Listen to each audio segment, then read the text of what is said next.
What's up, guys? It's Professor Oak. Today I wanted to talk a little bit about build making. This is Charizard. He's one of the more recent builds that I've made. I think just 2 videos ago was our first video where I kind of debuted the Charizard build. Focused mostly on having the Dragonfire incantation. That's what kind of makes this Charizard to me. Along with the stupid sexy outfit that I went with. You know, we've got the Drake Knight chest, the Drake Knight arms.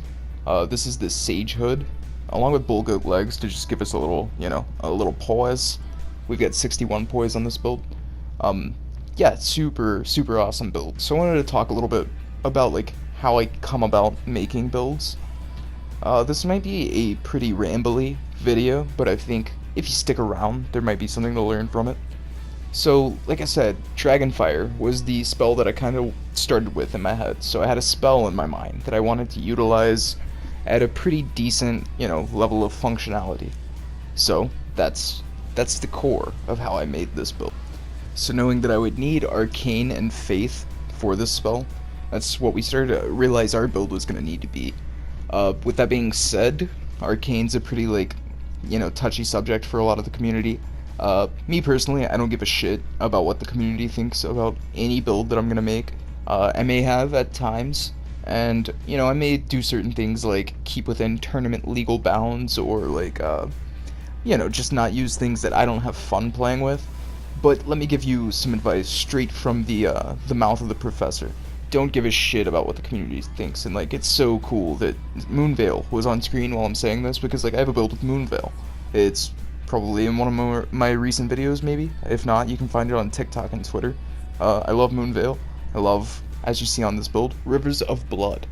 So, Katana.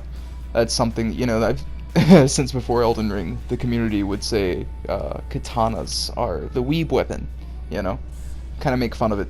Kind of demean using katanas. Fuck those guys. Fuck those guys, you know what I mean? What weapon do you like? Is this the Middle Ages, or is this 2022? Because none of us use any of these weapons. None of us actually have, functioning reasons for liking or disliking any of these weapons. And they're calling it a weeb weapon, so you like katanas because of anime? Well, bro, just off the top of my head, I can't even think of an anime that's super popular that has katanas. What are we talking about? Maybe, I don't know, Cowboy Bebop, did it have katanas? Dragon Ball Z, is there a whole lot of katanas in there? One Piece, is it just katana heavy show? Or are they just being racist? Is that subliminal racism? Because katanas come from a similar region to the fucking anime. I don't know. We'll let that one go.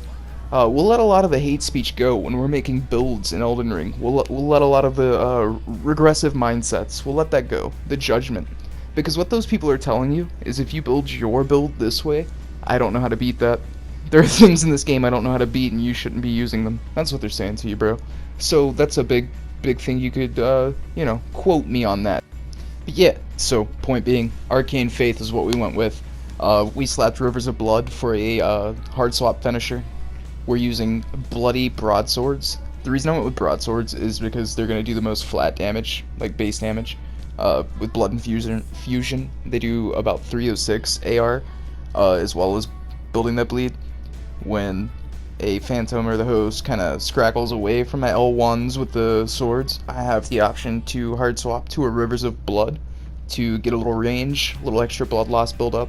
I've caught a few people like that. Is it the fanciest gameplay? No, everybody's used and seen Rivers. Is it optimal and very fun? Hell yeah. Yeah, I have a lot of fun doing that. And when you have 3 people in your face casting Stars of Ruin, and one guy Thunderbolt spamming, the other guy chasing you down with dual spears, and you have that option, I'm telling you, to your face, it doesn't feel scummy. It doesn't. It feels very fun. So we added that to the build. Yeah, so this is the first build where I really just dropped any preconceived notion of what weapons were good, what weapons were bad, what weapons were cool, what weapons would get views, I just made this build to be what Charizard was. The Pokemon's a little older now, but when I was a kid growing up, Charizard was the man. He was OP. I mean, if you got real technical, I guess Alakazam, maybe Mewtwo, dominated Gen 1, but if you were 8 years old, 7 years old during that time frame, and Charizard. He was OP, bro. He was the best Pokemon. And that's what this build is. It's the best build. So, get into the stats a little bit. I'm sure I'm rambling too. I told you guys this would be a rambling video. But we stuck with 52 Vigor. If you watched the first video, we're still at 52 Vigor. I like having a big health pool. Charizard to me is kind of a high HP mixed attacker with a little bit of speed to him. If you're VGC type of Pokemon player, that might make sense to you. Yeah, I would say that strength, or not strength, but vigor and endurance are the two most important stats, especially when you're invading. If you're gonna be fighting 3 people who one of them has twice as many Estus as you, that's a lot of HP versus your HP that you're having to overcome. So you're gonna want a pretty decent stack of vigor, and then your endurance is important, not just because of stamina and the obvious poise metric, but I feel really like something that's overlooked in build making, especially the builds that I see from some of the people I play with or I interact with. Defense is very important. Your resistances are very important.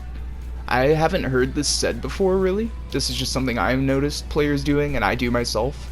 But I would say that when you go to your status screen and you check your resistances, you should be aiming without the Ritual Shield Talisman for like no less than like 25 resistance in every category. I personally use the Ritual Shield Talisman constantly, and when I'm at full health, I like to have 40 to 45, sometimes even close to 50 damage resistance, at least in my physicals. I think that's a really like huge tip for build making. Yeah, use that information how you will, but that's a little nugget for you. As far as like my damage stats go, really what was important for me was hitting the minimums to get all these dragon spells and the weapons I wanted to use. So we've got 16 strength, it's gonna let me one-hand the claymore.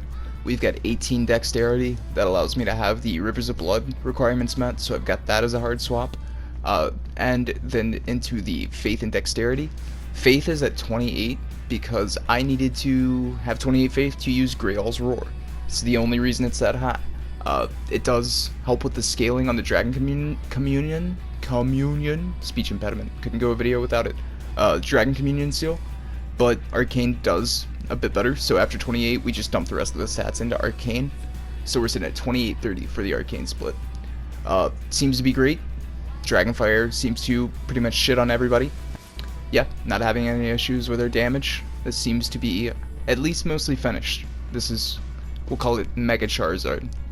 This is pretty much the build here. If you got any suggestions to make it a little better, comment them down below. If you watched the whole video, like it up.